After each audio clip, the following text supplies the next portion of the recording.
ভালো আর বলবো না, কারণ কি যেই ফেসটা তোমরা আজকে দেখবে, তোমরা দেখতে দেখতে বলতে গেলে একদম ফেড আপ হয়ে গেছো।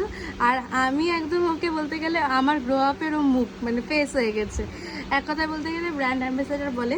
তো যাই হোক, ছোটো মোটো বিজনেসে তো অত কিছু বড় কথা বলা যায় না, কিন্তু যেই মানুষটা আজকে নেলসটা করেছে সব সময় ইউনিক থাকে, সব সময় একটা ক্রিয়েটিভিটির মানে আন্ডারে থাকতে চায় ও সবসময়। আর সব থেকে বড় কথা হচ্ছে এখন ম্যাডাম একটু ব্যস্ত, জব করছে।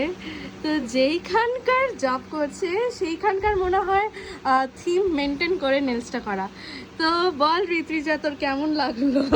I absolutely loved it. না, আমাদের এটার বিহাইন্ড দ্য সিন মনে হয় একটু রেকর্ড করা উচিত ছিল। আধা ঘন্টা ধরে যেটা আমরা 1 ঘন্টা ধরে যেটা আমরা স্যাক্রিফাইস করেছি, স্ট্রাগল করেছি ব্রাউন জিনিসটা আনানোর জন্য, আনতে খুব কষ্ট করেছি, বাট আউটকাম সবাই দেখতেই পাচ্ছ। এত সুন্দর, এত ওয়ার্থ ইট। আমার তো গো টু প্লেস এটাই, মানে গো টু প্লেস, চোখ বন্ধ করে হো না, এনি ডে এনি টাইম। দারুণ, মানে কি বলবো, অনেকের ইসে থাকে, ইনকোয়ারিজ থাকে ইউনিক নেলস। তো তোমরা চাইলে এরকম নেলস করতেই পারো, কোনো রকমের কোনো স্টোন ছাড়া। একদম দারুণ ফাটাফাটি নেলস বলতে গেলে। Thank you so much ঋত্বিজা।